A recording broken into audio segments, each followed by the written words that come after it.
Então, bem-vindos, meus queridos, minhas queridas. Chegamos mais uma terça. Vamos continuar com a leitura, né, do Respiração, Angústia e Renascimento. E aí, antes da gente iniciar de fato, queria primeiro perguntar se alguém tem alguma questão ou algo a dizer sobre a nossa última leitura, alguma coisa que relacionou, querem falar ou estão de audiência mesmo. Opa, Olá, pode falar, Mônica, tô ouvindo. no dia que a gente estava lendo, eu pensei uma coisa, né? Ele fala sobre a televisão, que ela traz essa disponibilidade da comunicação, que a televisão, ela dá aquela ação, emoção, imagem e pensamento. E os que tiverem controle dessas legiões de anjos serão donos do destino humano. E eu fiquei pensando, nossa, como será o Gaiarsa hoje, nessa loucura de internet, né?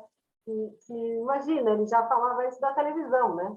Uhum, E agora, assim, que loucura, né? E ele falou muito disso, desse poder da comunicação, né? Essa grande massa de comunicação. Eu achei bem interessante isso. E dele estabelecer a importância da linguagem, né? A importância dessa linguagem, se relacionar com o ar. uhum. Eu gostei muito dessas correlações, gosto muito das correlações dele. Acho que isso aí, né, Mônica, também expressa o fascínio que ele tinha pela TV e pelos meios de massa, tanto que ele fez grande parte da carreira dele na TV, né? Tipo, chegou um momento, e foi cedo, assim, relativamente cedo na vida dele, que ele cansou de atender individualmente. Ele fala isso em vários livros, talvez nesse mesmo algum momento ele fale, que é uma vida muito... Bom, só tem terapeuta aqui, né? Né, é difícil ficar ouvindo os mesmos problemas, né? E a gente sabe que, principalmente quem trabalha só com um neurótico, né? O avanço é pequeno, né? É muito fácil a gente virar uma muleta, né? E também a gente precisa pagar conta todo mês. E aí fica esse jogo, né? Difícil de definir ali quem está ajudando quem em determinados momentos, assim, né? E então ele vai cansando desses atendimentos individuais e ele passa a fazer muito grupo. Então isso foi mudando muito, né, do decorrer da vida dele. Ele é um cara bem dinâmico, mas ele teve momentos que ele fazia, por exemplo, toda sexta-feira um encontro de silêncio. Aí ficava todo mundo lá no consultório dele, numa sala aí de grupos e tal, e podia fazer o que quisesse, mas não podia falar. Então, por exemplo, era uma criação dele isso, né? Não era meditação, nada assim sentado, era ficar lá, faz o que quiser, mas não pode falar. Assim como eu já falei na outra sessão, que ele usa as traves de equilíbrio, né? Nos primeiros livros dele, ele tenta muito explicar dinâmica de base, fala de angulação da sentada, angulação de estar em pé, querendo, querendo entender essa dinâmica dos campos de força, né? Da dialética do movimento e dos campos de força também. Então ele faz esse esforço grande. E o que eu acho mais ainda fascinante no Gaiarsa é o fato de que ele não para no tempo, né? Tanto que os vídeos que tem hoje na internet, ele gravou no Facebook. No Facebook não, no Orkut, quando lançou o Orkut, que é a primeira rede social, e isso culminou com o momento que ele estava namorando aquela menina Raquel que eu falei no outro dia. Então ela ajudou ele a fazer esses últimos vídeos, que é uma série de sexualidade. Ele já está bem velhinho ali, né? Ele já não tem a mesma, como é que eu posso dizer, assertividade de antes, né? Porque ele era um cara bem nervoso, falava muito enfaticamente, né? Se você olha mais jovem, e ali não, ele já coloca vários poréns, vários senãos, admite que tem algumas áreas novas do conhecimento que ele ainda não teve a oportunidade de estudar, e aí ele faz então uma fala um pouco mais contraditória que costumava ser. Eu não curto tanto assim esses vídeos, porque eu já vi vários outros, né? E esses eu acho que ele já tá assim, ah, tá bom, pode ser isso, mas pode não ser, sabe? Meio cansado de brigar assim com as ideias dele mesmo, né? Mas é isso, ele segue a vida inteira, tanto que esses vídeos são... Ele já tinha quase 90, assim, que foi a idade que ele faleceu, né? Então é bem do finalzinho, e ele é sempre apaixonado por mídias. Eu tentei já, né, mas sem sucesso. Eu queria liberar os direitos autorais dos livros dele, né, para colocar na internet, porque eu acredito que se ele tivesse vivo, ele faria isso, porque ele era bem desapegado com grana, assim. Eu já me informei com os filhos dele quanto eles ganham, é pouco. Então, eles falaram até que tudo bem por eles, liberariam, só que os direitos não estão com eles, estão com a Sumos, né? A maioria é com a Sumos, e eles não querem liberar porque está vendendo pra caramba. Vocês devem ter procurado o Respiração, Angústia e Renascimento, é difícil de achar agora. E esse livro, assim, eu gosto dele há muito tempo, eu compro ele há 10 anos, porque daí eu compro um, daí alguém gosta, eu dou de presente, né? Daí eu compro outro, já tive vários. Eu pagava 40, 30 pila, agora por menos de 60 eu não achei. Então, tipo, realmente houve um crescimento da procura pelo Gaiarsa, ainda bem, né? Fico feliz com isso também. Mas tá mais caro, né, velho? Só... Tô esperando ver se alguém pirateia. Eu não vou fazer isso, mas se fizerem eu distribuo, porque acho que, né, tá muito caro, né? Esse livro já tem 40 anos, meu. Os caras estão vendendo por esse preço todo, né? Tipo, pô, podia ser mais barato, principalmente na a versão do Kindle é 60 e poucos conto, né, meu? Pô, virtual podia ser uns 25 aí tava bom, né? Sim, né? Criticando editoras. Mas vamos continuar. Então, gente, hoje, antes da gente iniciar a leitura, eu quero só falar um pouco sobre o que vai vir, né? A gente termina a última leitura naquele quadrinho, né? Que ele vai falar sobre a análise dos sonhos. Que aí ele fala, ó, vai ter muita análise do sonho nesse livro, e eu uso as imagens de acordo com a respiração, tem outras formas que é possível de fazer, mas isso, elas se complementam. Boa análise do sonho é aquela que contempla quem sonhou, né? E termina meio que assim. E agora ele vai abrir essa próxima parte falando bastante dos principais influenciadores da carreira dele, Freud, Reich e Jung. E nesse meio, isso que eu acho bem legal do Gaiarsa também, ele não vai só falando sobre os caras, ele vai debatendo com eles, né? Inclusive refutando ou ampliando algumas ideias que eles trazem. Esse que era, tipo, uma característica do Gaiarsa, ele era muito, hoje em dia se dizeria ousado, né? É um cara que, tipo, um brasileiro nunca saiu do Brasil e como assim? Ele escreve e fala que o Jung tá errado, porque aqui, né, a gente sabe que gringo é Deus, né? Jung é Deus, Freud é Deus, todo mundo que está longe é fácil de idealizar, é Deus, né? Até o próprio Lowen acaba sendo um Deus aqui no Brasil. E o Gaersa não tinha esse hábito, né? Ele ia criticando já e fazendo, ampliando as ideias. Vocês vão ver que em vários momentos ele fala um ponto central da teoria de um deles e fala, ó, e tem isso também. Tá, que tem isso também, eu tô vendo isso que eles não viram, né? Então ele era um cara bem invocado nesse sentido. Em muitos livros, o Gaiarsa repete capítulos. Eu não sei se vocês já leram alguns, mas ele repete capítulos. Ele muda a ordem, mas ele vai repetindo alguns trechos quando tem sentido ali também. E esse é um deles. Então, essa parte que a gente vai ler é uma parte falando desses caras, e depois é ele falando do coração dele. Teve uma fase, isso aí foi no comecinho dos anos 70 ali, que começou-se a discutir outras formas de relação e outra forma de masculinidade também, que ali a revolução feminista já estava em curso, né? A dos homens acho que não está ainda, mas já está começando algumas pessoas falar sobre isso. Então, nessa fase, o Lowen, que é esse americano da bioenergética, né? Ele escreve também um livro que é, como é que é o dele? Não sei o que, meu coração, como é que é? Quem que já leu Lowen aí que pode me ajudar a lembrar desse livro?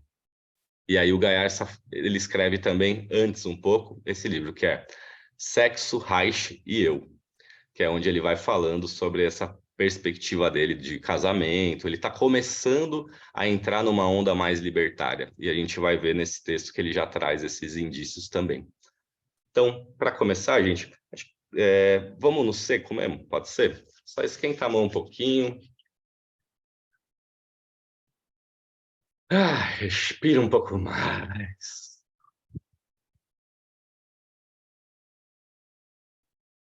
Vai fechando os olhinhos. E aí vai levar essa mão aonde tiver vontade.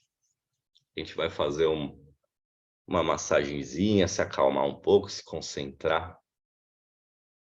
Ah.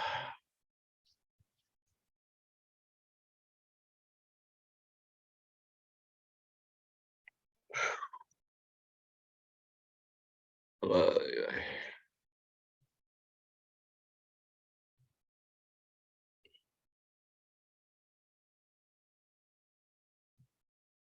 Ah.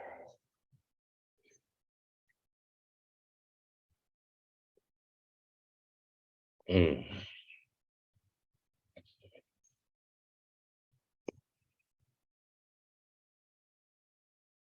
Traz bastante ar, gente. Vamos trazer uma vitalidade. Ai, ai. E um carinho bom.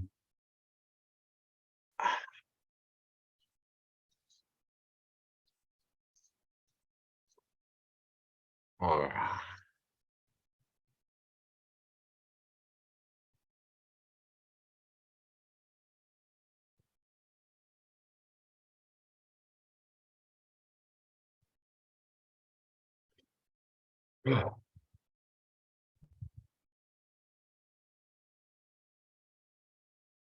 E daqui a pouco vamos lá para o peito, para o coração. Vamos abrir um pouco, dar uma massageada. Vamos fazer esse contato com o nosso, para a gente olhar com o dele com mais compaixão também.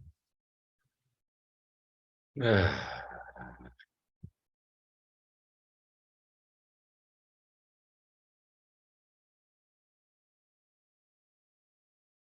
Ah.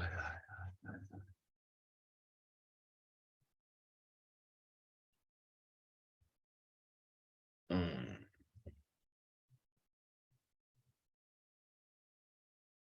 E aí, aos poucos a gente vai repousar as duas mãos assim sobre o peito. Pode ser assim, como for mais confortável para você. Ah.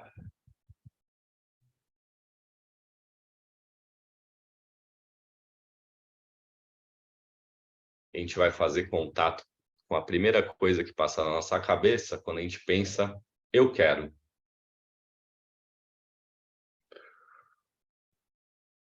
Então, olha para isso, que o que veio na cabeça, não fica escolhendo. E a gente vai fazer um gesto assim, ó. Eu trago para o meu peito e falo, eu quero, eu quero. Respiro nisso e faço novamente, cada vez se convencendo mais, eu quero. Troca um pouco o tom da voz, busca uma forma que te convence.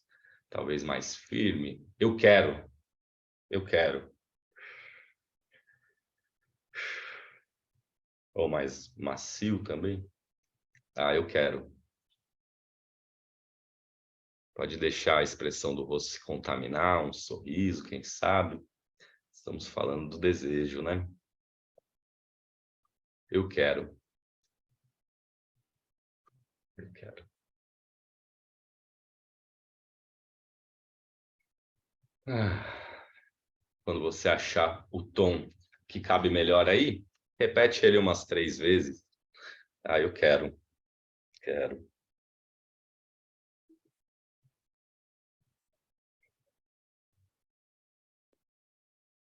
Ah, eu quero.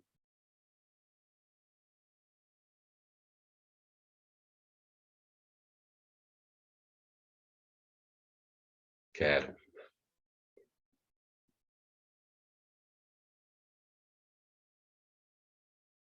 Firma esse querer. E a gente vai fazer agora o movimento oposto. Então, eu afasto de mim, firmo essa distância, meu limite. Eu não quero. Mesma coisa. Pega isso que passou na cabeça que você não quer, limita isso, faz uma tensão nesse braço, nessa mão, que realmente proteja esse perímetro. Eu quero. Não quero, digo. Eu não quero.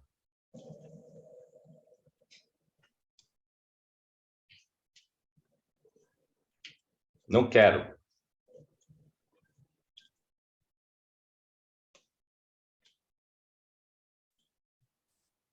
Eu não quero.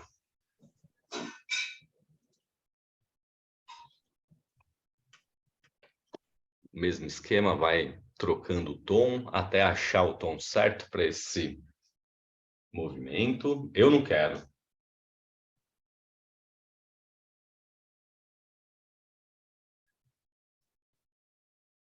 E aí, quando achar o tom, faz mais 3 nesse tom. Não quero.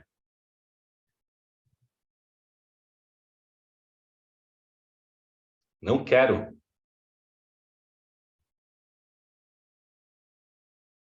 Não quero. E sustenta agora um pouco essa posição, sente ela, respira aí.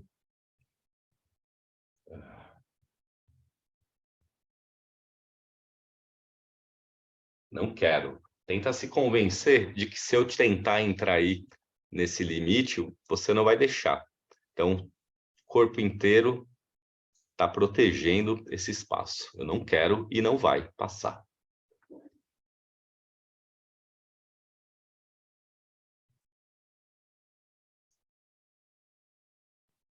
E aí vai amolecendo essa posição, trazendo para o peito de novo. Eu quero.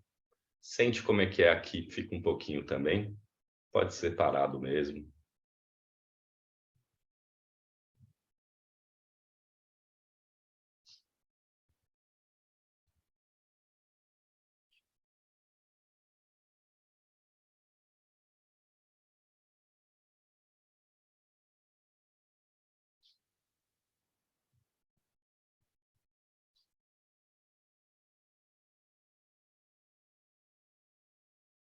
Por fim, escolhe a posição que mais fez sentido para você agora e fica nela mais um pouquinho.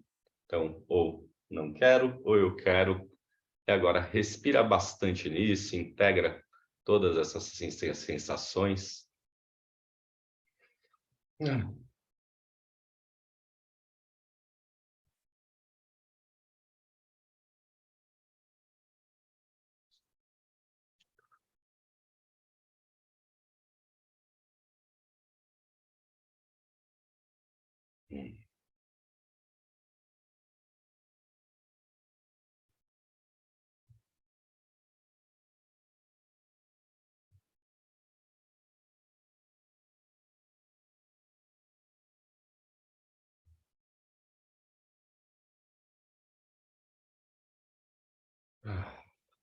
Pode balançar nisso um pouco, tá todo mundo querendo praticamente.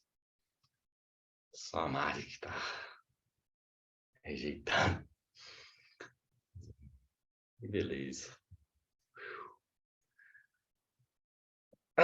Esse é o nosso coração, então. Esse é o nosso pulso, nosso desejo de hoje, pelo menos, né?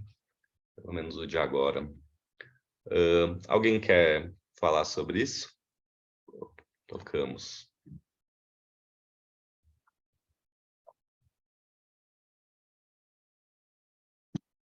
Então, tô crendo que não. Tocamos. Eu gosto de falar sempre nesse exercício o seguinte, que a gente pode perceber que o quero e não quero pode dizer a mesma coisa. Então, eu posso, por exemplo, eu quero ficar aqui, ou eu não quero sair daqui. E é exatamente o mesmo sentido, a mesma direção, mas isso mostra a minha disposição hoje, né? Mais do que o que eu quero, o que eu não quero, que nunca é tão claro assim, né? Então, mas a minha disposição hoje é de trazer para o peito, é de abertura. E em outros dias a gente vai perceber o oposto. Então, só para falar um pouco sobre isso, já que ninguém falou nada, né, gente? Bom, vamos lá, vou dividir a tela aqui com vocês, abrir o livro, vamos lá. Estão vendo aí? Abriu? Ué. Abri. Tá abrindo? Uhum. Deixa eu ver. Acho que não precisa estar na parte certa aqui, vou voltar. Então, eu queria, para a gente começar, vou voltar uma parte aqui do livro que eu acho que é muito importante, quem já passou, eu vou repetir ela aqui então, para fixar um pouco mais, tá bom, gente? Então, isso é o finalzinho do primeiro capítulo ali que a gente leu na outra aula. Eu marquei aqui, tá em destaque, deixa eu trocar isso aqui. Vocês se veem aí na tela de vocês? Só para eu saber se faz diferença. Vocês conseguem ver vocês? Não, só a tela. Só a tela? Ótimo. Só a tela. Então, essa parte aqui, né? Quando se hiperventila o pulmão, o id, a vida, os instintos, ganha força e invade a musculatura, movendo a pessoa na direção do desejo. Paradoxalmente, o que se observa em clínica na maior parte das vezes em que se solicita a hiperventilação é um aumento da inibição, acentuação de um ou mais elementos, anéis, da couraça muscular do caráter do Reich. Então, como nesse livro ele vai trazer vários elementos sobre a couraça, eu acho que é uma leitura muito boa que ele faz, eu vou tentar ir reforçando sempre que aparecer. Antes disso, ele falou: couraça é inibição de respiração e inibição de movimento. E aí ele traz esse aspecto neurótico que é muito comum de se observar em clínica ou em grupo. Então, eu acho bem legal a gente olhar para isso. Eu peço para a pessoa respirar muito, aí de repente ela sente o id invadindo ou o desejo surgindo, né? Tudo isso acontecendo. E o que acontece ao invés dela se expandir a partir disso? Não, ela se retrai. E a respiração que poderia ser quase automática, quase solta, quase livre, se torna controlada, para a pessoa não ir justamente na direção do desejo. Então percebe como é um aspecto neurótico. Aparece o meu desejo ali, eu enxergo ele e corro para o outro lado, né? Então, só para deixar claro, aí a gente parou aqui, ó, interpretação dos sonhos, e agora vamos para cá. Eu e meu coração. Posso ir?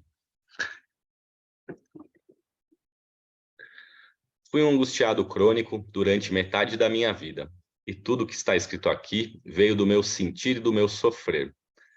Por isso, antes de aprofundar o estudo da respiração, falo de mim e do meu coração. Pulmões e coração não têm sentido um sem o outro. Ainda que órgãos distintos, sua função primeira é uma só: absorver o oxigênio e distribuí-lo pelo corpo todo. Quando folheei pela primeira vez o Tratado de Anatomia Humana de Testu, em 5 alentados volumes para estudos médicos, meus olhos ficaram presos à figura do coração. Eu teria então 15 ou 16 anos e a anatomia chegou em casa porque meus 2 irmãos mais velhos iniciavam seus estudos de medicina. Anatomia me era então palavra pouco familiar, e a primeira associação que me ocorria forte era com cadáveres, medo. Creio que essa associação é comum. Hoje vivo espantado com a reação quase sempre negativa das pessoas ante palavras e principalmente figuras que mostram o nosso interior, como somos feitos. Se ampliadas, as figuras de Testu, deveras bonitas, poderiam originar uma exposição de pinturas. As misteriosas câmaras cardíacas, com tudo sempre arredondado, afunilado, acilindrado, tudo passando a tudo sem limites bem definidos, sem fronteira bem demarcadas. Fluidez. Essa a palavra boa para resumir a anatomia do coração. Hoje, sei dizer em palavras a impressão que sofri. A estrutura anatômica, o formato, a textura e a função do coração são uma coisa só: turbilhão. Vou fazer um parênteses aqui. O Gaiarsa era ficcionado em figuras. Até hoje, eu tenho contato com os filhos dele, aí tem pastas de vários recortes. Ele recortava revista, livro, tudo, e aguardando essas figuras para ficar olhando. Eu acho isso também muito simbólico, né? Ele não pegou as redes sociais, né? Mas ele já era um aficionado por fotos também e figuras, né? Imagina hoje, com tudo isso que a gente tem acesso, né? De corpos em funcionamento, tal, coisa muito linda também, né? Bom, seguindo, turbilhão. Quando ele se agita no peito, na emoção, no exercício, no esforço pesado, podemos sentir esse turbilhão que agita líquidos sob pressão em tubos de borracha. O coração é um turbilhão suspenso por um nó de tubos elásticos pelos quais, graças à força ordenada desse turbilhão, a ele chegam e dele saem 5 a 6 litros de sangue por minuto. Meio balde de sangue por minuto, a vida toda. O coração trabalha 3/8 de segundo e descansa 5/8 de segundo a cada batimento, quando estamos em repouso. A vida toda, dia e noite, sem parar. O coração só pode parar uma vez. O coração de Testu me fascinou.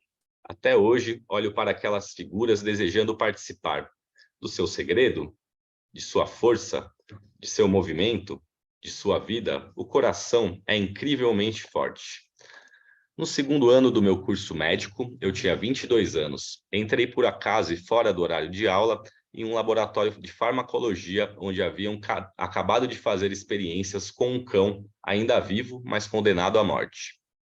Acheguei-me à mesa e o cão lá estava, do tamanho médio, as pernas bem afastadas, expondo toda a porção inferior do tronco, tórax aberto e coração à mostra, pulsando, pulsando, pulsando. Pulsos, pulsação, golpe. Pulsos. O coração é bem um punho-mão que se fecha com muita força e muito depressa contra um líquido viscoso e vermelho, o sangue. Só que nenhum sangue escapa dessa mão, esteja aberta ou fechada. A cada segundo, um punho-pulso que se fecha rápido e forte, soltando-se logo depois e ficando... Opa, pulei uma aqui.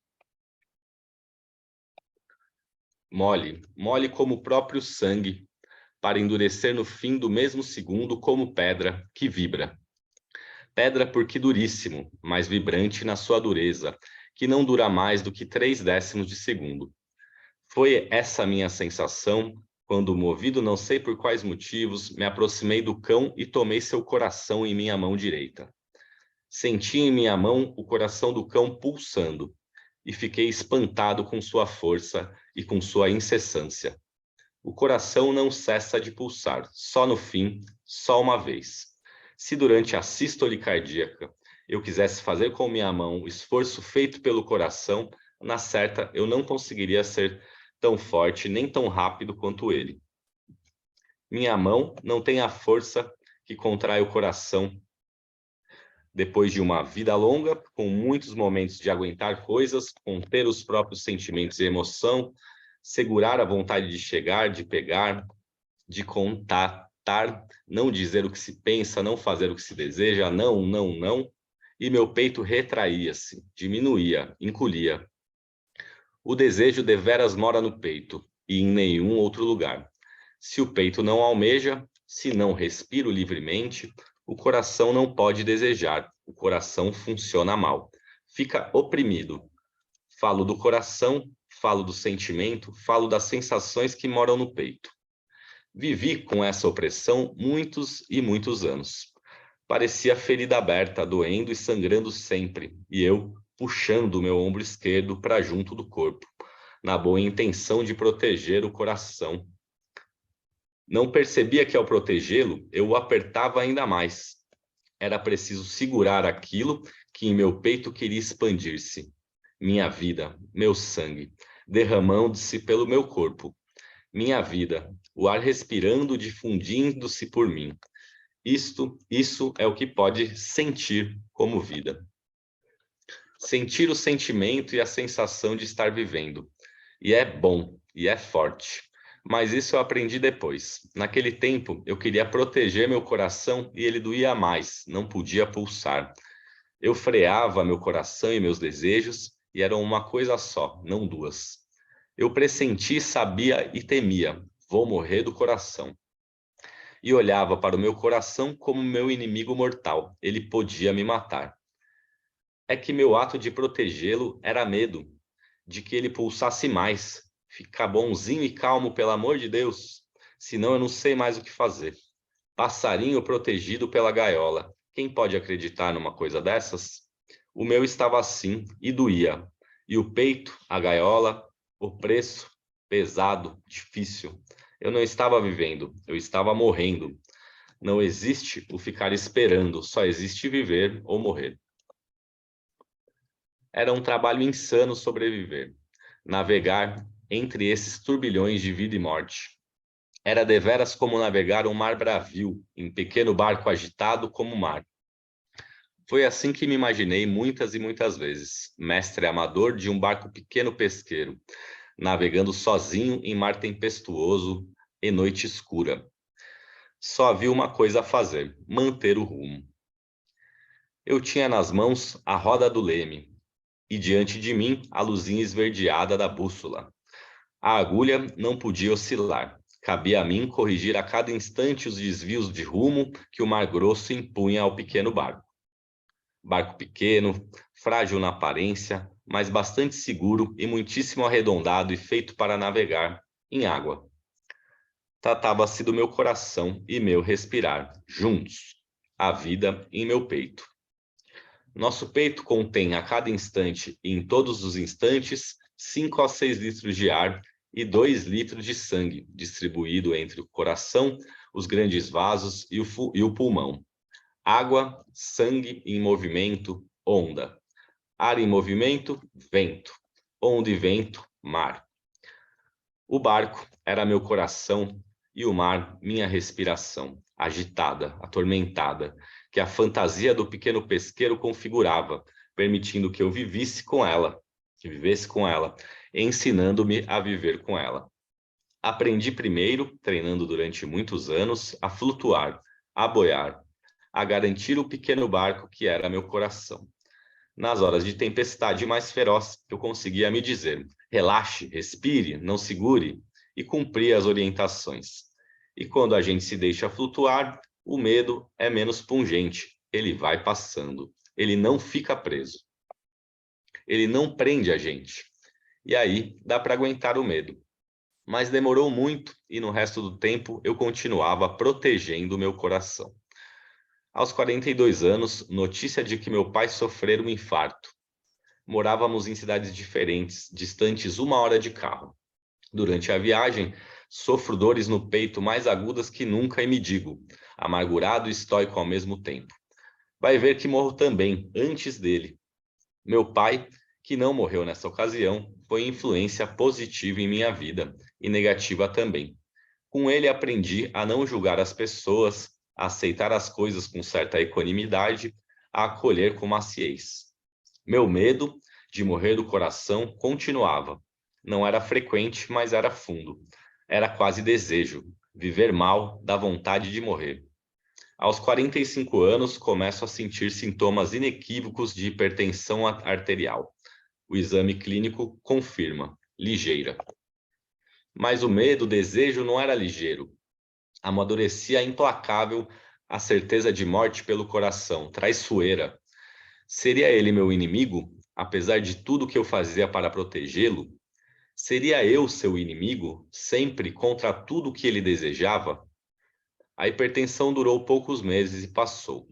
Aos 60 anos, um check-up médico me traz notícia deveras alvissareira sobre o meu coração, que está ótimo. Minha circulação, melhor ainda. Apesar da idade, não há o menor sinal de arteriosclerose nos vasos da retina, onde a doença pode ser vista muito precocemente. Fico feliz com a notícia e orgulhoso. Ela me dizia não só que eu estava me dando melhor com meu coração, como também que todas minhas loucuras poderiam ser atribuídas ao que se quisesse, menos a arteriosclerose cerebral. Eu e ele, meu coração, estávamos iniciando uma aproximação. Pouco tempo antes, 58 anos, ao subir uma escada com mais de 100 degraus, comecei a sentir claramente, em certo momento, meu coração galopando no peito, prestes a sair-me pela boca. No primeiro momento, um susto rápido. Logo dei-me tapinhas no ombro, sorri com coragem, e aí sim foi bom.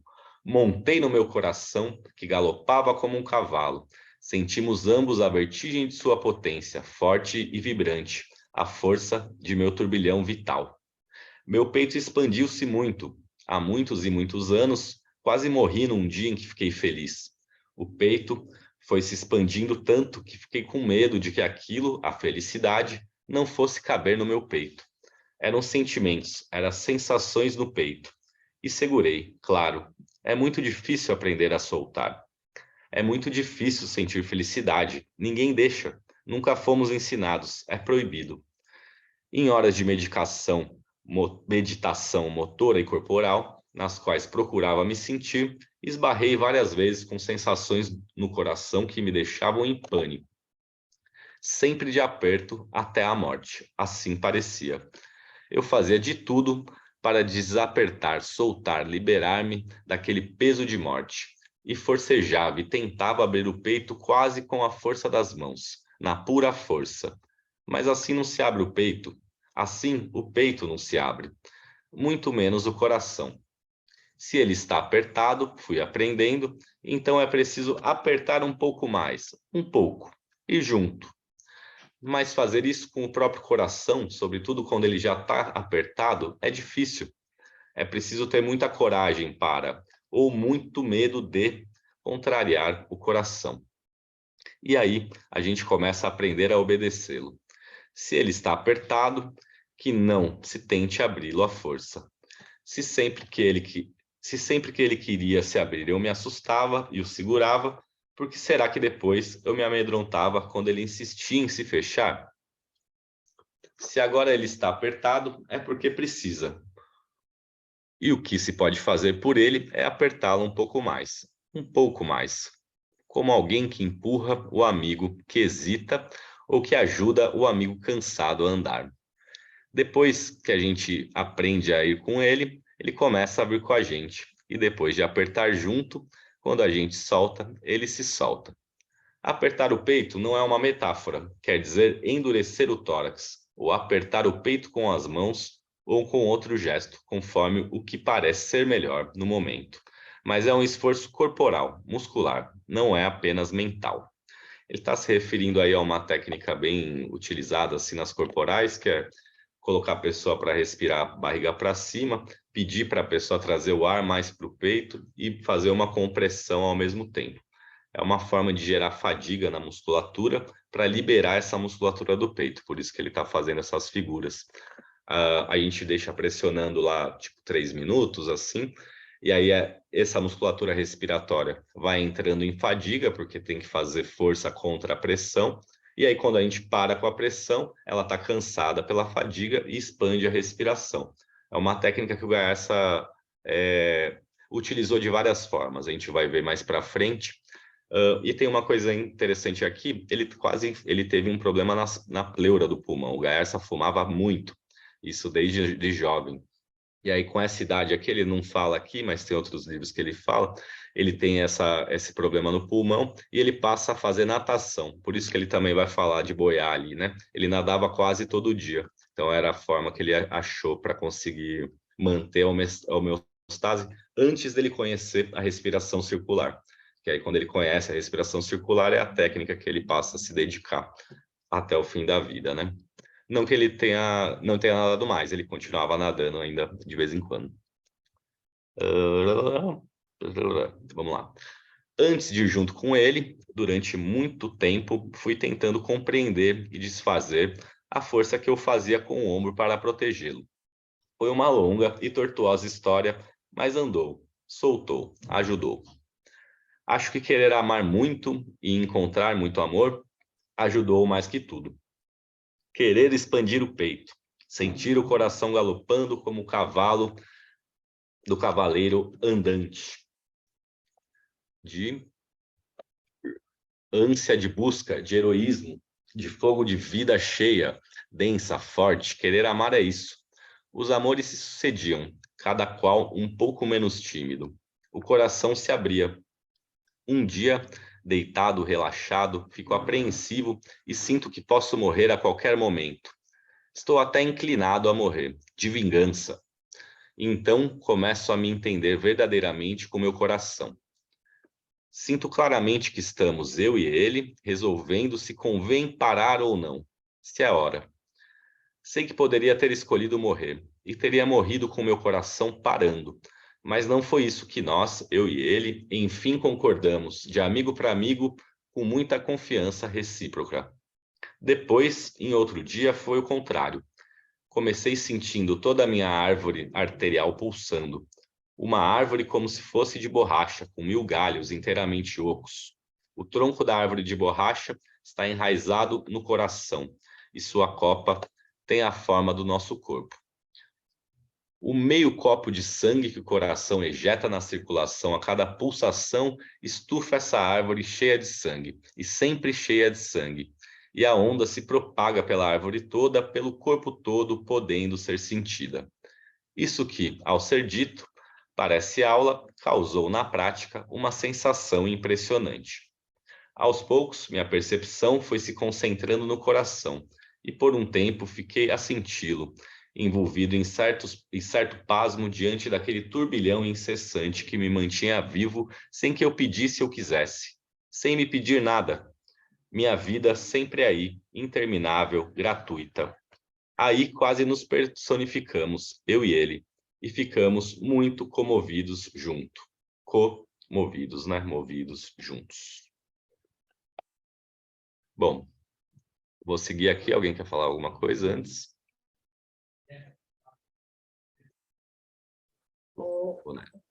Também mais uma observação.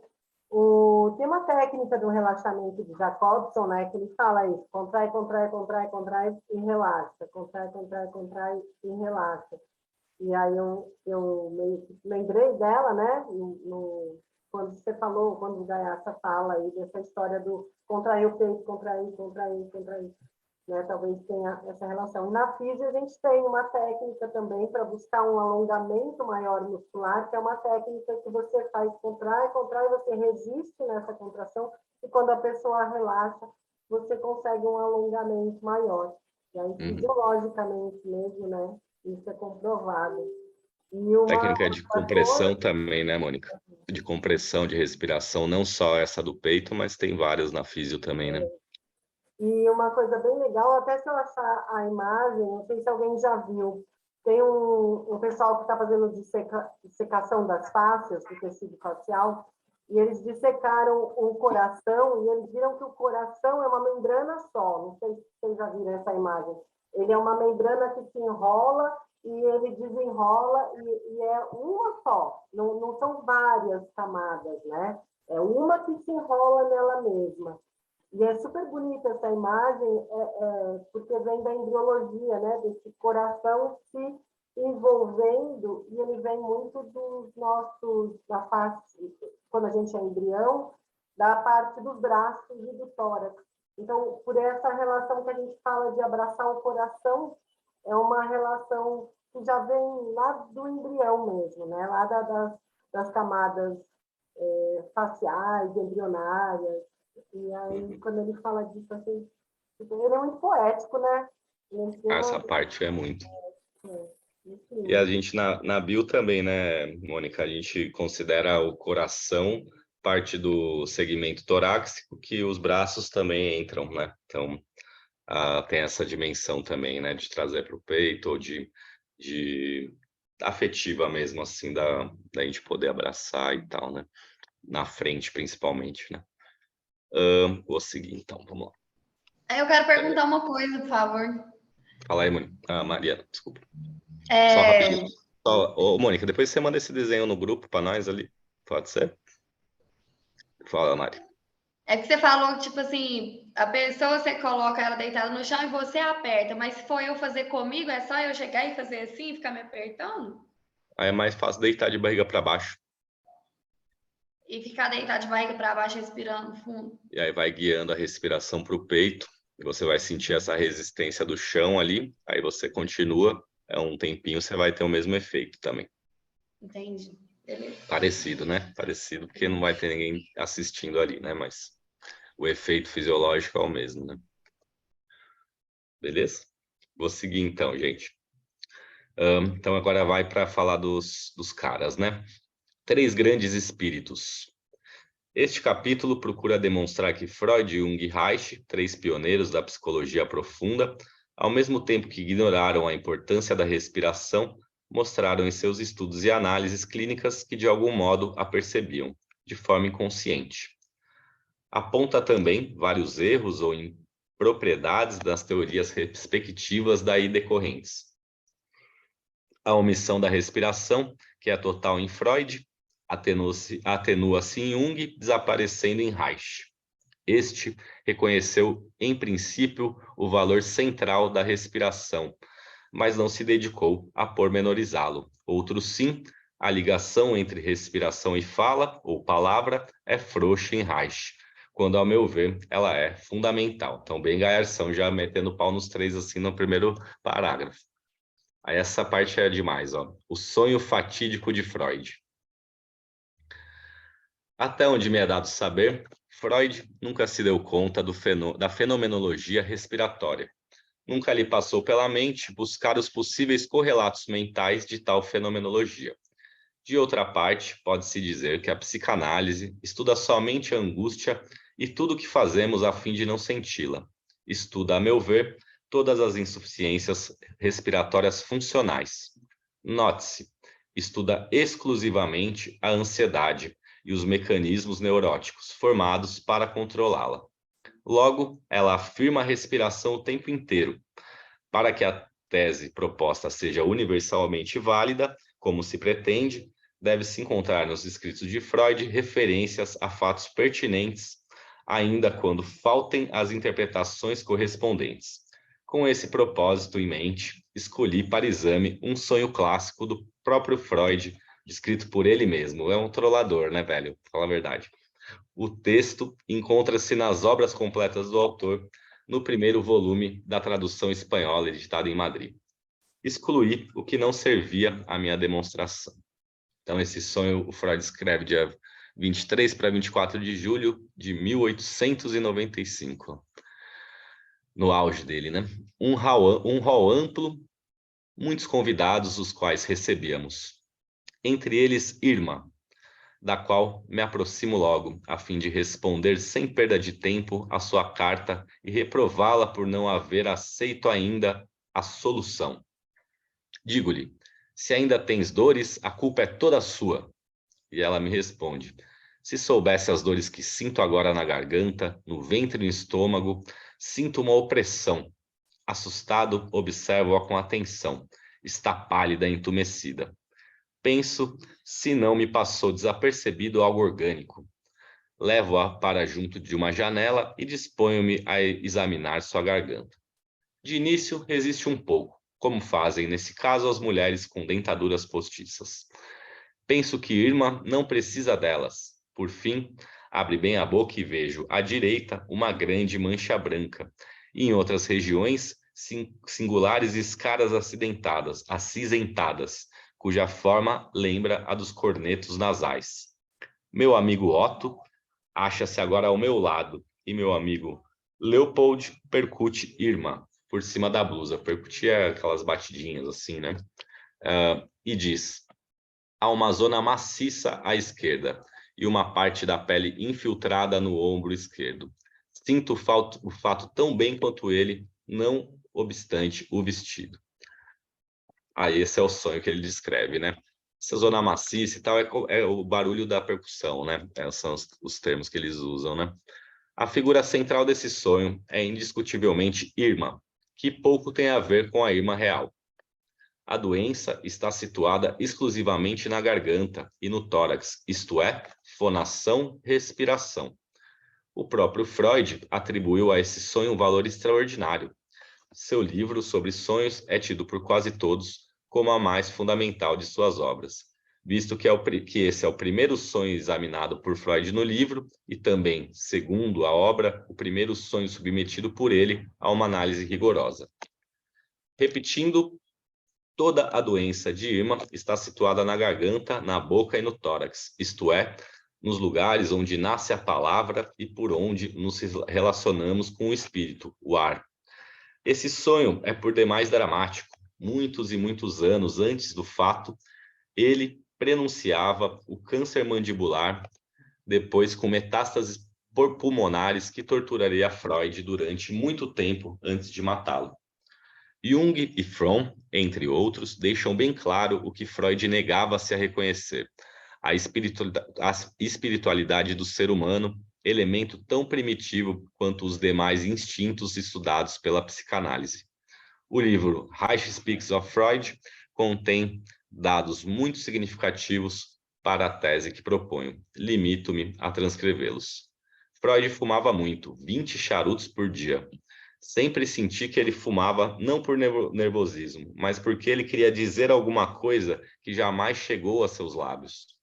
Como se tivesse de engolir alguma coisa desagradável.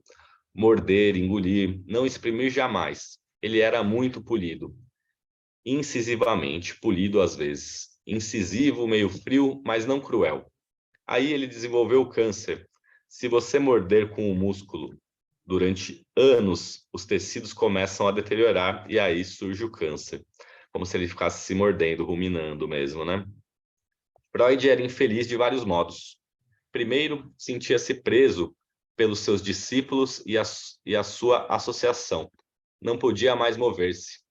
Estava preso também pessoalmente, não podia aparecer em lugar nenhum. Permanecia em casa. Era infeliz no casamento e só tinha 2 amigos. Tratava seus discípulos muito formalmente. De que modo começou a manifestar-se o câncer? Pela dificuldade na fala. Freud era um orador maravilhoso. Suas palavras fluíam com clareza, com simplicidade, com lógica. Aí surgiu a doença e o atingiu justo lá, no órgão da fonação. Vai desenvolver mais para frente. Então, começou aí o Freud, agora Jung. Seus clientes e suas fantasias. Em Jung, encontrei referências numerosas ao espírito, manifestando-se na forma de visões de frases ou de vozes. Jung é um enamorado do espírito tanto quanto da alma, mas pouco ou nada disso disse sobre o corpo humano. Sua psicologia, não obstante a amplitude, equilíbrio e profundidade, sofre, como todas as psicologias dinâmicas contemporâneas, de uma acentuada ausência ou desvalorização do corpo. A alma de Jung, como a alma de Freud, é quase desencarnada. Gostaria de demonstrar essa afirmação citando casos concretos. Nas páginas a seguir, das obras completas de Jung, em inglês, lemos o relato a seguir. Vertigem nas alturas. Certa vez fui consultado por um homem proeminente. Sentia-se ansioso e inseguro. Queixava-se de tonturas, chegando por vezes à náusea, peso na cabeça e constrição do tórax, estado que poderia facilmente ser confundido com o mal das montanhas. Havia tido sucesso extraordinário em sua carreira. Havia se elevado por força de sua ambição, indústria e talento nativo, partindo de origem humilde como filho de um pobre camponês. Havia subido passo a passo, atingido por fim posição de liderança, na qual se continham todas as promessas de um progresso social ilimitado. Agora, na verdade, havia alcançado o trampolim, do qual lhe seria possível iniciar seu próprio voo ao empíreo, não fosse a intervenção súbita de sua neurose. Nesse ponto de seu relato, o paciente não pôde impedir-se aquela expressão tão familiar, começando com as palavras estereotipadas. E agora, quando tudo ia tão bem? O fato de ele ter todos os sintomas do mal das montanhas parecia muito apropriado como ilustração drástica de seu impasse peculiar. Havia trazido para a consulta 2 sonhos da noite anterior. O primeiro: estou de volta à pequena cidade onde nasci, aldeia. Algumas pessoas, provavelmente camponeses, meus antigos companheiros de escola, estão parados na rua.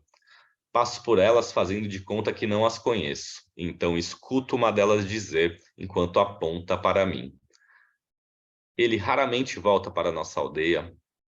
Não é difícil ver nesse sonho uma referência ao início humilde do sonhador e entender o significado dessa referência. O sonho diz muito claramente: você se esqueceu completamente de onde começou. O segundo: estou muito apressado, pois preciso viajar. Continuo procurando as coisas para fazer as malas, mas não consigo encontrar nada. O tempo passa, o trem logo partirá. Conseguindo, enfim, arrumar todas as coisas, corro ao longo da rua e descubro que esqueci uma maleta de mão contendo documentos importantes. Retorno correndo, quase sem fôlego, e encontro a valise e procuro voltar para a estação. Mas parece-me muito difícil conseguir chegar a tempo. Com o esforço final, alcanço a plataforma, apenas para ver o trem deixando a estação. O trem é muito longo e se desloca numa curva em forma de S bastante curiosa.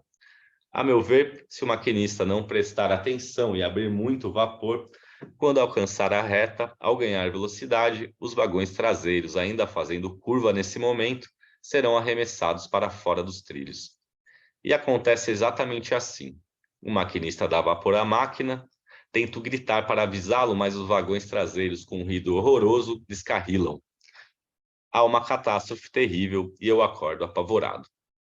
Aqui, de novo, nenhum esforço é necessário a fim de entender a mensagem do sonho. O sonho descreve a pressa frenética do paciente em avançar cada vez mais, mas enquanto o maquinista na frente dá à máquina cada vez mais vapor, a neurose acontece atrás. Os últimos vagões oscilam, logo depois descarrilam. Parece claro. Na presente fase da vida, o paciente alcançou o ponto mais alto de sua carreira. O esforço da longa ascensão, desde a origem tão baixa, exauriu suas forças. Ele deveria ter se contentado com sua realização. Em vez disso, a ambição continuava a empurrá-lo mais e mais, cada vez mais para cima, na direção de uma atmosfera deveras tênue para ele e a qual não está acostumado. Por isso, sua neurose lhe acontece a título de aviso.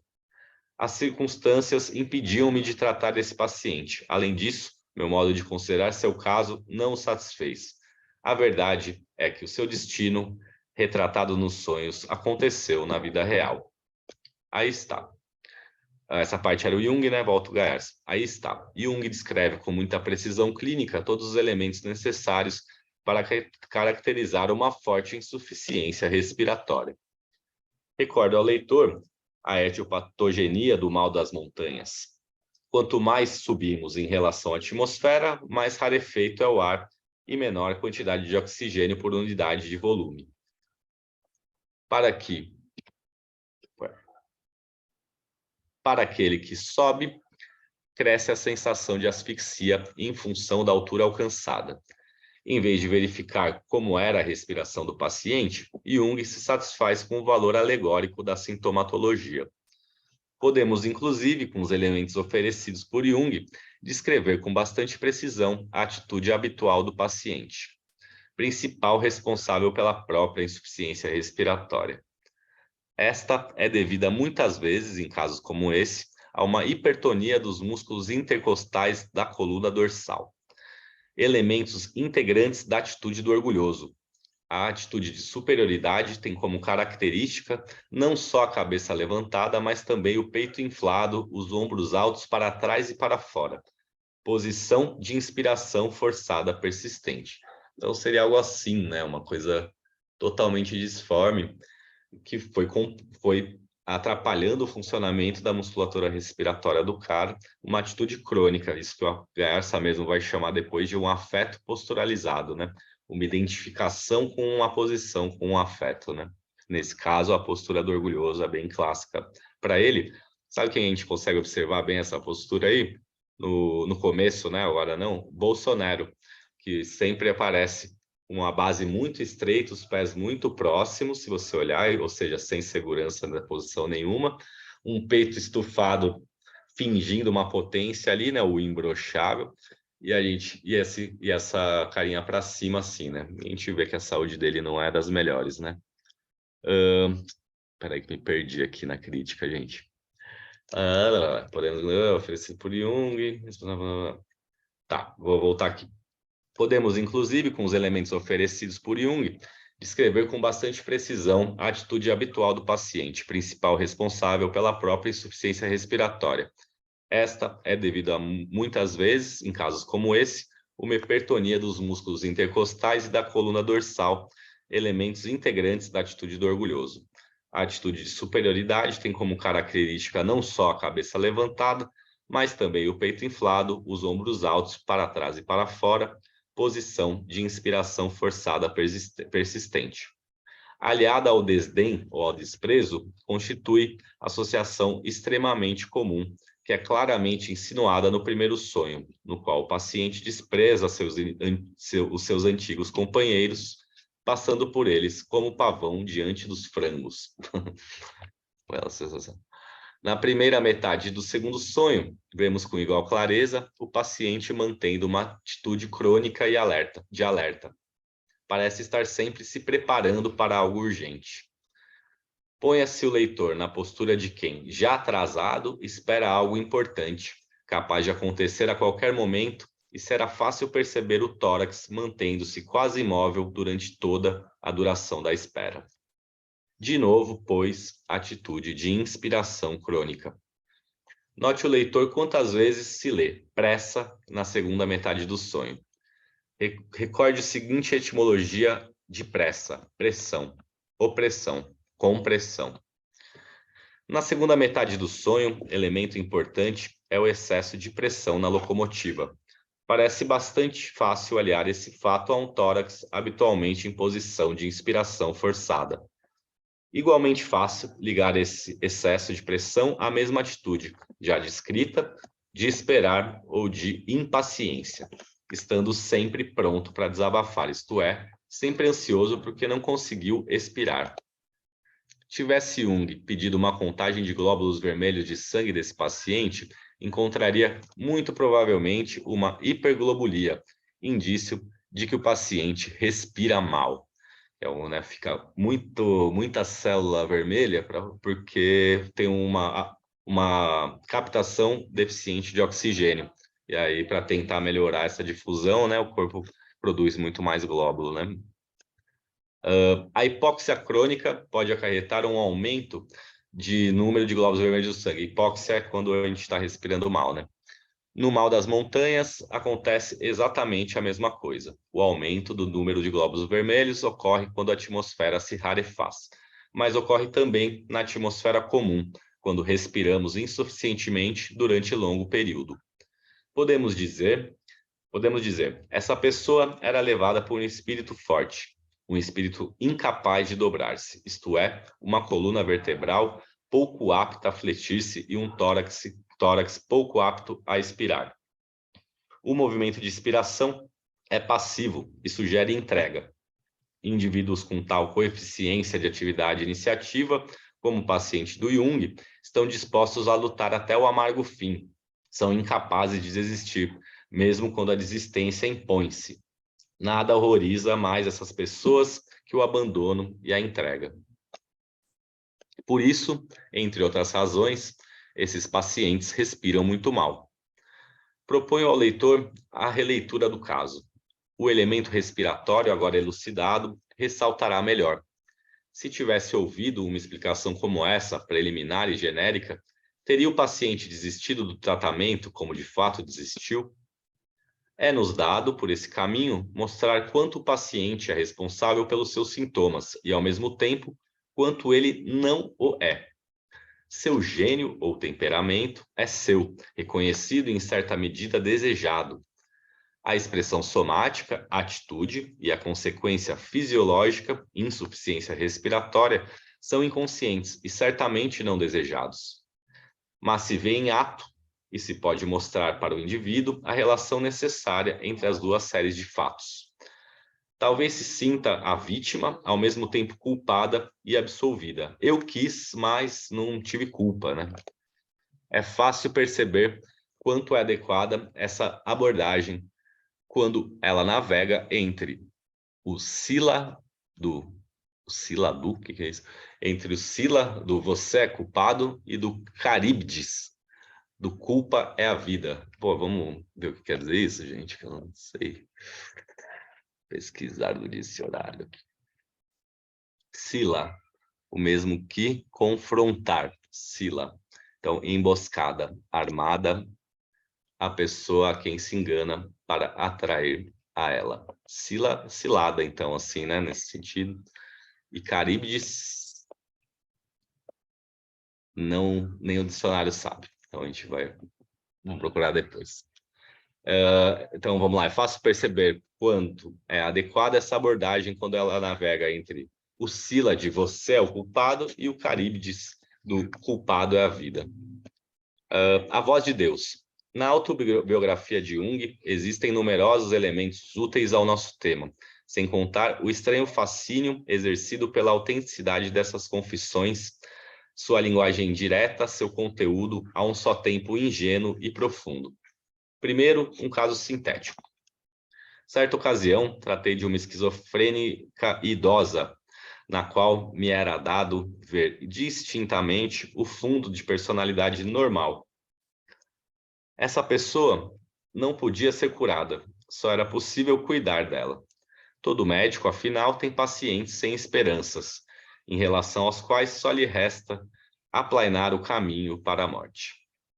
Ela ouvia vozes distribuídas pelo seu corpo inteiro, e uma dessas vozes, situadas no centro do seu tórax, era a voz de Deus. Devemos confiar nessa voz, disse-lhe.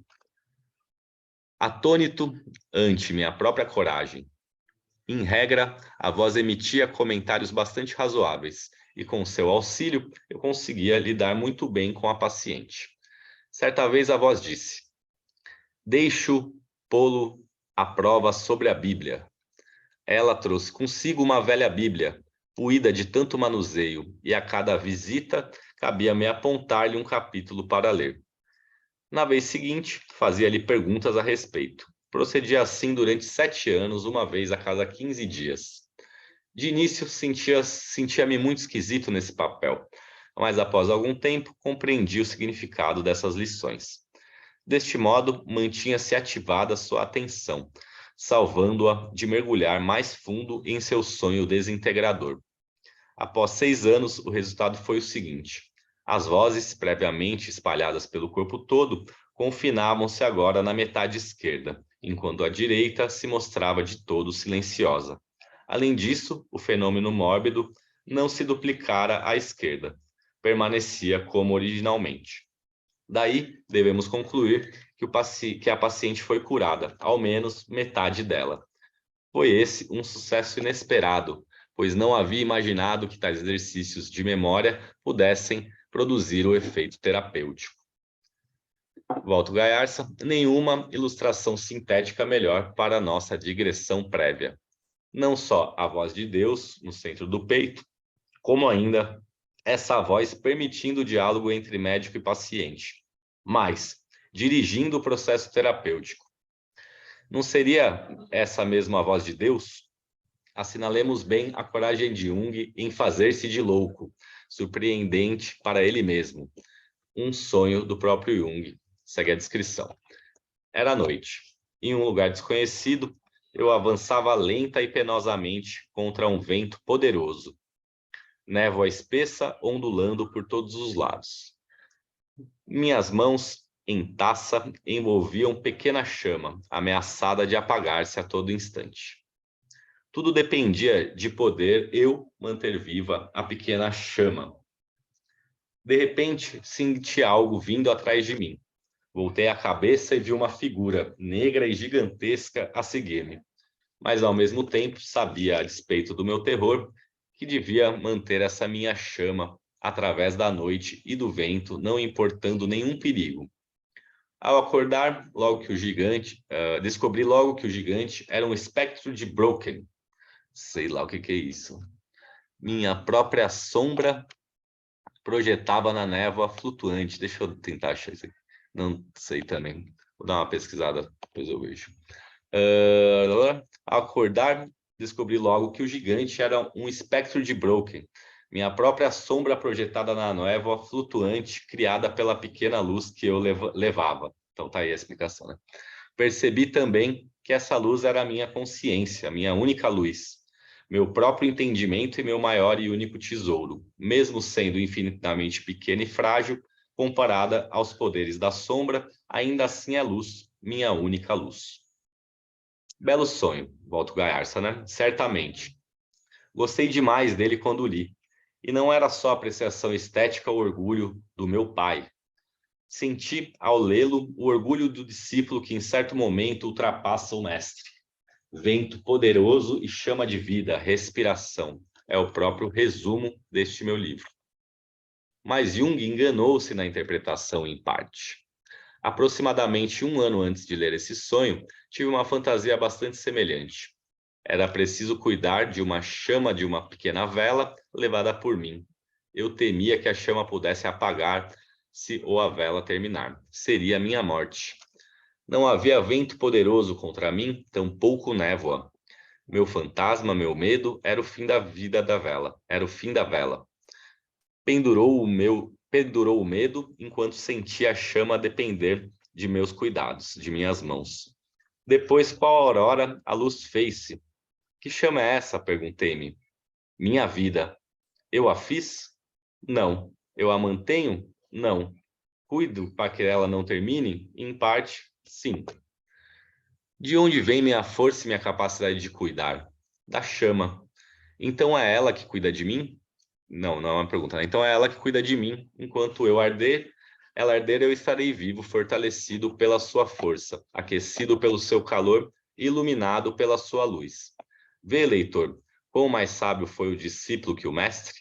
Jung, corajoso demais, era ao mesmo tempo fatalista e estoico.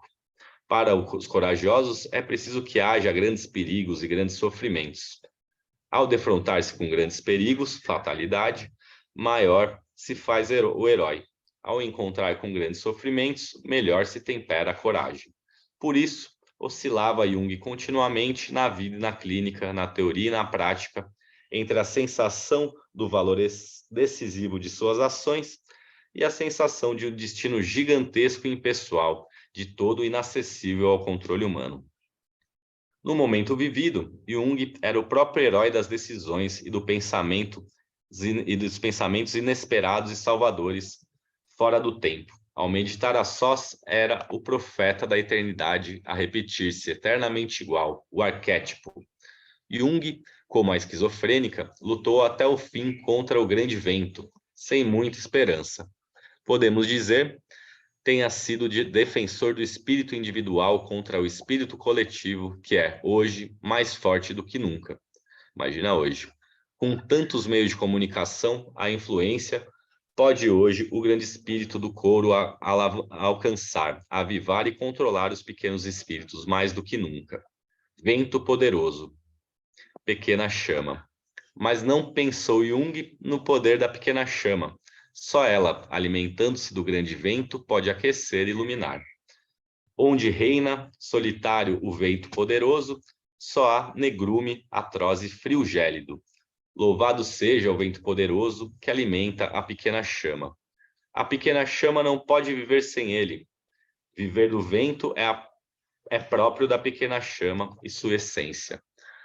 Alegremo-nos, pois, quanto maior o vento, maior a chama, maior a luz e maior o calor. Começará o milênio de ouro ou explodirá a bomba H? Quem sabe? Gente, vou tocar, tá bom? Então, vamos nessa? Acho que ele vai falar do Reich ainda, né? Conheçamos, enfim, o tesouro escondido de Jung. Os grifos são meus. Depois de descrever de modo tocante seu encontro com uma pequena camponesa, seu entusiasmo e recolhimento subsequente. Peraí, gente, desculpa. Depois de destacar o insignificante do episódio e seu efeito interior profundo, Jung relata uma longa fantasia de adolescência com 1000 detalhes e peripécias, e na metade do relato declara: o centro nervoso é a razão de ser de todo o conjunto e do castelo eram o segredo do lugar, conhecido só por mim.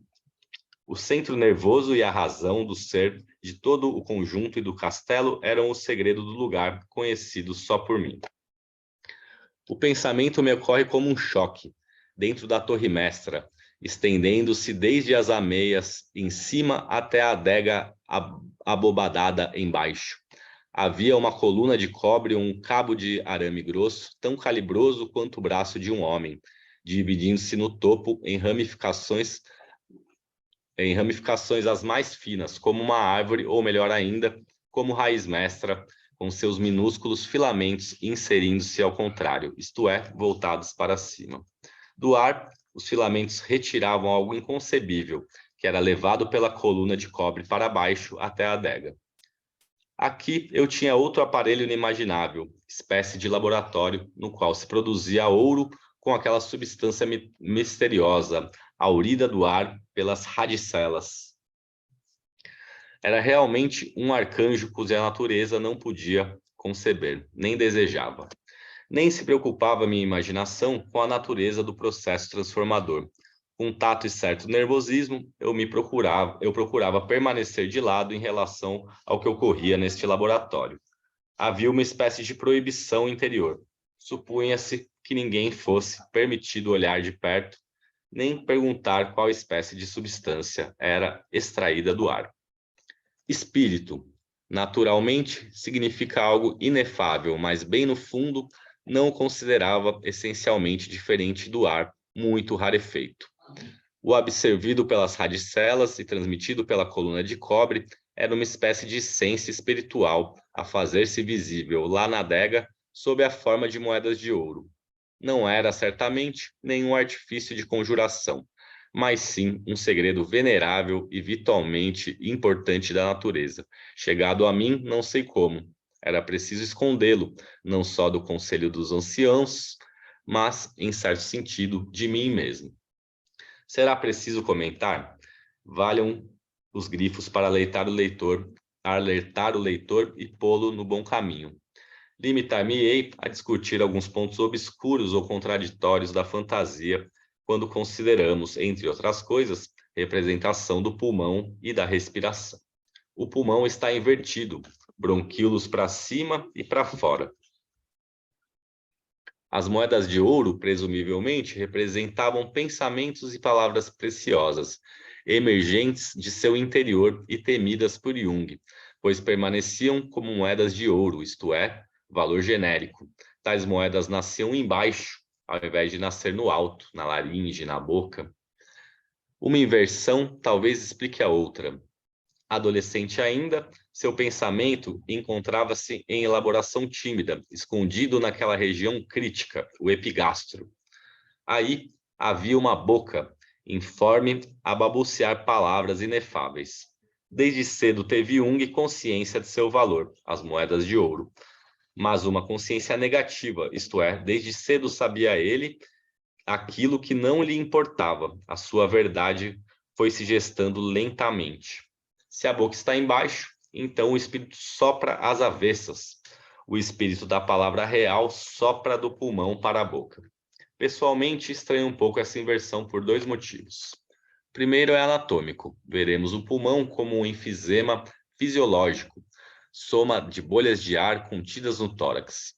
Fossem névoa, fossem nossa árvore brônquica, e os capilares alveolares, radicelas, voltados para fora, teríamos um pulmão tão bom quanto, ou melhor do que o atual, melhor para respirar. Na verdade, as brânquias são assim. Existem em certos animais verdadeiras brânquias externas em forma de árvore. Em segundo lugar, veremos no capítulo que trata da embriologia a marcada falta de separação entre o ar de dentro e o ar de fora. Além desses argumentos, mais outro existe. As pessoas, crianças em particular, sentem, eventualmente ouvem o ar entrando pelo nariz, mas não percebem tão bem a sensação muscular ligada à expansão torácica. Respirar é um hábito tão velho que dificilmente percebemos de forma clara. Daí a noção presente em crianças e adultos, desenhos e mitos de um espírito a soprar o ar para dentro de nós. Este, se existisse, viria de cima.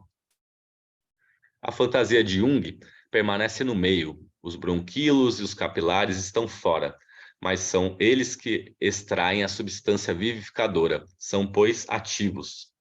Na verdade, o pulmão da fantasia junguiana é mais eficiente e prático do que o real. Basta uma rede capilar exposta ao ar e temos um pulmão. O restante é um trabalho ingente da natureza.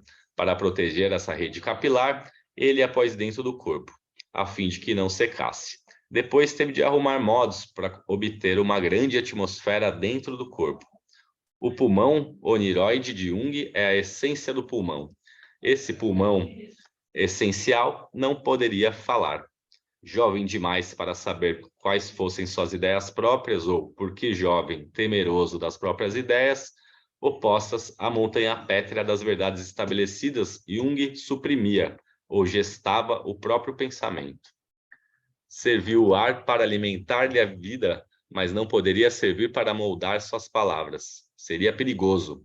Jung também temia o próprio espírito, e ele o diz muito claramente.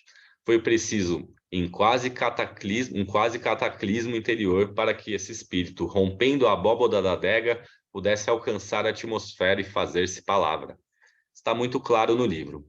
Depois, dentro do tal castelo, tão firmemente plantado na rocha, como podia Jung perceber sua respiração? Ao percebê-la, imediatamente começaria o castelo a ruir, pois suas paredes e as tensões musculares defensivas são uma coisa só. De onde nasceu a fantasia de Jung? Porque relata ele, um parágrafo antes, a gentil historieta da pastorinha? Muito fechado, fechou-se Jung ao amor real de alguém, não querendo se deixar influir por outro espírito. Mas seu espírito foi atingido, apesar do castelo fortificado. Nasceu-lhe outra alma, a fantasia. A fantasia e os sonhos de Jung foram suas amantes a vida toda, amantes exigentes, imperativas e absorventes, mas ao mesmo tempo mães fecundas ante este homem viril. Viril porque forte ao amor, o que amava, ao amar o que amava, as fantasias e os sonhos. Gente, eu vou parar aqui que eu já estou travando a língua aqui. Vou voltar, vamos voltar. Beleza. Queria deixar o Reich, então, separado para a próxima sessão, a gente começa por ele. Acho que o Reich, assim, né, na história do Gayarsa, né, o Reich surge mais ou menos junto com o Jung, até um pouquinho antes, mas depois, no decorrer da vida dele mesmo, ele vai cada vez se apaixonando mais pelo Jung, né, pelo Jung. Vocês vão ver que esse livro, daqui para frente, é muita relato de sonho. Eu acho, assim, é fascinante essa facilidade que ele tem de fazer essas leituras, e depois ele vai relatando alguns casos dele, né, pacientes dele, e vai ficando mais incrível ainda o tipo de leitura que ele consegue fazer a partir dos sonhos, de desenhos e de atitudes. Eu acho que é a grande... Se há, né, um legado de um jeito de fazer terapia deixado pelo Gayarsa, acho que ele se relaciona com essa forte análise das posturas e das atitudes, que é algo assim que outras linhas também trazem, até a gente falou do Kellerman hoje em algum momento no dia, que vai descrever posições do corpo e tal, mas não integrado dessa forma, né? A partir de um sonho e durante o próprio relato você poder apontar como vem essa voz, o tom, a melodia dele, qual é a expressão que você traz, qual é a atitude que teu corpo se encontra, e aí juntar isso, né? Trazer esse inconsciente à tona. Enfim, então, acho que essa é a ideia que é bem reichiana de fato, né? A gente assumir que existe um grande corpo inconsciente e ele fala, se comunica o tempo inteiro, e aí você olhar para isso da seguinte forma. Essa expressão que eu estou fazendo agora, né? O meu olho, a minha sobrancelha está se movendo, né? Junto com o tom da minha voz. Está de acordo com o que eu estou falando? Ou existe alguma comunicação atravessada? Uma coisa bem comum, assim, para a gente olhar melhor, assim. Sei lá, tem alguém no consultório, e aí, não, mas eu tô tranquilo, tá tudo resolvido com a minha mãe, sei lá. Aí, só, tá bom, então, fala um pouquinho, então, né, você já é bem analisado, né? Conta para mim, então, como é que foi isso daí, como é que tá nesse momento. E aí, quando a pessoa começa a falar, você vai vendo ela se fechar, por exemplo. Ou você vai vendo ela se encolher, se oprimir.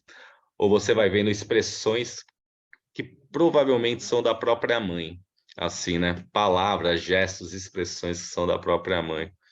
E isso tem uma potência incrível em terapia, assim. E aí, além porque isso é vamos dizer, uma técnica mais normal, né? A pessoa tá falando comigo, daqui a pouco eu falo, ó, para nessa posição. Ó, percebe que você tá falando tal jeito, olha aí a posição que você tá agora. Caralho, tô mesmo. Tipo assim, né? Inconsciente, você não tinha percebido. Isso já é um choque em si que leva para uma tomada de consciência em relação a isso. Mais intenso ainda, e quem traz isso também ao Gayarsa, é colocar uma câmera na sessão.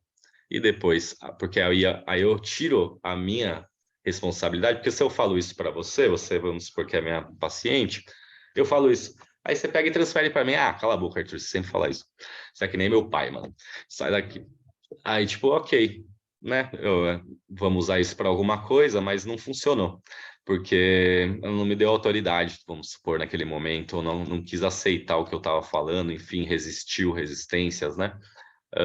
Agora, diferente é eu pegar, filmar com uma câmera e falar, ó, Bianca, chega aqui, ó, vamos assistir agora?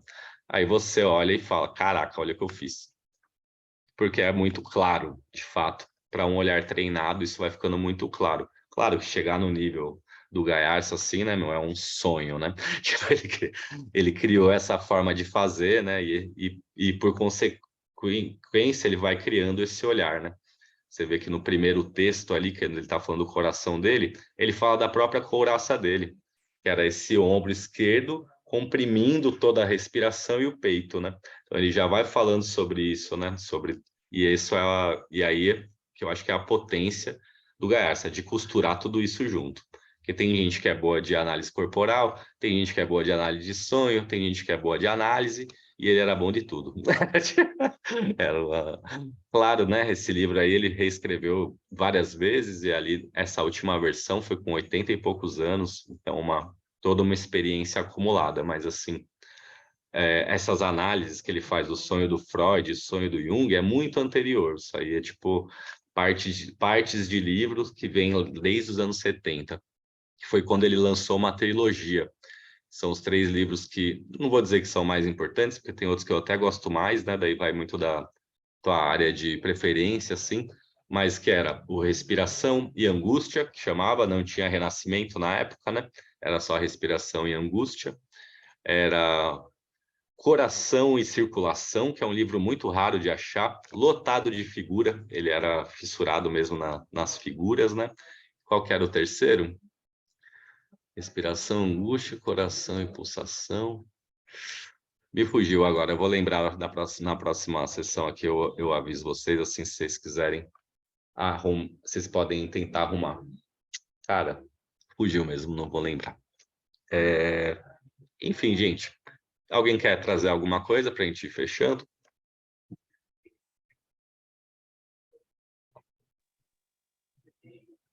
Posso falar um negócio? Com certeza. Aqui no próprio livro, em algum momento, acho que deve ser um pouquinho mais para frente, ele fala de uma explicação que ele dá de como que formam as imagens dos sonhos. E quando eu li, eu fiquei muito... Ai, não sei nem dizer a palavra, mas assim, adorei. E daí Choque. depois... chocada. Aí depois, eu comecei a perceber uma coisa que acontece muito comigo, que eu sonho bastante. Que assim, se a gente acorda e faz movimentos bruscos e tal, vai lá desligar o computador, a gente começa a esquecer já rapidinho do sonho, né? E tem dias que isso acontece, normal. Mas aí, durante o dia, às vezes eu faço algum movimento e do nada vem a cena, assim, umas pedacinhos de cena do sonho. E depois que eu li isso aqui, parece que eu entendi um pouquinho do que estava acontecendo, ou inventei em cima disso um pouco mais. E foi ficando tão legal, tão engraçado, assim, porque toda vez que eu tenho um sonho, passo uns 2 dias, assim, e fico lembrando dessas pequenas cenas. E daí, com isso tudo, a gente vai incorporando, assim, é muito, muito, muito legal. Esse livro, eu sei que tem muita coisa para frente ainda, mas só um pouquinho que eu li já me deu esses efeitos, sabe? Então, é muito bacana, muito, muito bacana. É bem palpável, né, Mi? Tipo assim, quando a gente entende essa dinâmica, né, abre muita margem para interpretação. Isso que eu acho legal, né? E não fica num campo tão etéreo também, né, que nem uma interpretação junguiana puramente assim, né? Não, você está falando do teu corpo, da tua forma, da tua respiração, né, do teu momento, né, e acoplando tudo isso. E você também sonha muito, né, Mi? Isso aí é uma vantagem. Eu sonho um pouquinho, nem só analiso o sonho dos outros. Só passo meu mesmo, só ficou com os mesmos que vieram. Quem mais, gente? Deixa eu perguntar umas coisas aqui. A primeira vez que eu faço leitura assim. Vocês estão achando muito cansativo? Vocês acham melhor ser menos tempo? Como é que tá para vocês aí que estão acompanhando? Tá de boa assim? Eu tinha pensado em fazer uma meia hora, mas se for de meia hora em meia hora, putz, a gente não vai nunca terminar esse livro. Ele é grande, né?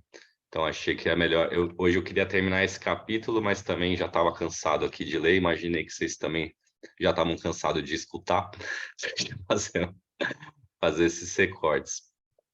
Então, gente, para fechar aqui, queria fazer essa proposta também. Cara, eu já li muitas vezes esse livro, né? É um livro que eu tenho há anos, assim, mas sempre tem coisa. Sempre tem coisa nova que eu não tinha prestado atenção, que eu não, né, que passou batido, ou tem partes dele que eu gosto mais e leio sempre, outras partes eu nunca leio. E eu acho que é interessante para a gente aqui ler esse livro, com certeza, mas se aprofundar também no que a gente acha legal. Somos muitos aqui, temos diferentes habilidades, então vamos trazer mais coisa também para a gente debater dentro do tema. Quem tiver tempo de dar uma lida antes e tal, que tiver dessa pegada, né? Dá uma olhada ali, ou mesmo sobre o que a gente já falou. Eu tenho vários outros livros do Gaiarsa aqui também, às vezes eu estou lendo uma parte me remete a alguma outra explicação ali. Eu vou procurar trazer um pouco mais disso também para enriquecer nossa... mais do que ler, entender mais o Gaiarsa, assim, né, nesse sentido. E peço para vocês se sentirem à vontade para fazer isso, assim como a Mônica falou, que tem essa imagem do coração, que realmente é maravilhoso, né, uma peça só, sem quina, velho. Perfeito, uma coisa, né, muito forte pra caramba, rápido, resistente, né, os médicos falam assim, né, que ainda bem que o coração é assim, se coração fosse que nem dente, a gente não vivia 2 anos. Era tipo uma estrutura muito forte mesmo, assim, muito, muito, muito, muito forte, né? Então, acho que tudo isso vai enriquecendo para a gente poder aprofundar, né, nesse estudo do Gaiarsa, não só desse livro, mas no entendimento de quem é ele, né, de quem foi ele, e também para transformar ele em alguma coisa nossa, né? Sim, para todo mundo. Fala aí, Mônica. Então, só uma ideia, assim, não sei, que já fiz num grupo de estudo de livro, era tipo assim, hoje a gente pega, cada um vai e anota, ou quando lê de novo o que a gente leu hoje, anota, faz o que chamou a atenção mais para você nisso que a gente leu? E aí, de repente, na próxima, a gente deixar um tempinho para trocar isso, né? O que te chamou mais atenção, o que te disse alguma coisa. Porque aí, às vezes, uma pessoa fala uma coisa e enriquece a de outra, talvez um tempo, né? Sei lá, 20 minutos, vamos fazer Acho legal, Mônica. Acho legal. Acho que a gente pode... Eu não quero, né, trazer isso como uma obrigação, porque eu sei que tem gente que não tem tempo e tal, e tudo bem, a proposta é ler aqui por isso, né? Mas, com certeza, quem puder fazer isso, acho que enriquece muito, né? E também trazer outros autores, se for questão, ou trazer outras histórias, né? Me lembrou... Eu vou lendo, me lembra de várias histórias, né, assim, do Gaiarsa. Às vezes eu estou falando algumas, mas tem muitas, assim, né? Tipo, dessa questão dele com o coração mesmo, com o pulmão, que não foi é isso que eu falo, não é uma coisa fluida, isso que eu acho legal da gente olhar, né? O Gaiarsa foi, tipo, desbravando esse mato, ao mesmo tempo que ele ia trabalhando isso nele, e ele não tinha muitos pares, né? Tem até uma série de entrevistas que foram feitas, acho que 2 anos atrás, quando ele faria 100 anos, que várias pessoas que trabalharam com ele, outros terapeutas, outros médicos, outras pessoas, falam da influência do Garça para eles. E é bem bonito de ver. Tem psicanalistas clássicos que trabalharam com ele, falando sobre ele. Tem a Regina Fabre, que também tem uma influência muito grande do Gaiarsa, que hoje em dia é muito mais da formativa, do Kellerman, mas traz elementos do gaiarcianismo. Tem um cara que, como é que é o nome dele? Não sei o que, Prado, que é o cara do Rolfing, né? É Rolfing, né? É Pedro Prado. Pedro Prado, pô, eu adorei essa entrevista dele, que é o cara do Rolfing no Brasil, que também foi muito influenciado pelo Garça e levou o Garça para fora também. Quem mais que tem? A Fernanda, né, que promoveu esses diálogos, que foi namorada dele, tem um estudo, e para além, é uma grande estudiosa, né? Essa namorada é um reducionismo assim, né? Mas ela fala bastante sobre isso, então acho que também é uma parte legal que ela conheceu ele na intimidade, né? Então tudo isso eu posso passar para vocês aqui também, os links para quem tiver a fim de ver mais, tá bom? Gente, com fome, hein? Bora nessa? Então, boa semana para vocês, fiquem à vontade, por favor, para usar mais esse grupo, tá bom? A gente vai se falando. Beijo, boa noite. Valeu, Carlinhos. Tá bem, querida? Quietinha hoje? Falou nada? Tá legal? Gratidão. Valeu, Tô com um valeu. pouquinho de dor de cabeça, Arthur, aí por isso eu tô no escuro também. Tá bom. Então tá Beijo. bom. Valeu, lindeusos, lindeusas. Obrigada. Tchau. Tchau, tchau, gente. Boa noite. Gratidão. Boa Bora noite. sonhar, vamos Boa anotar noite. os sonhos.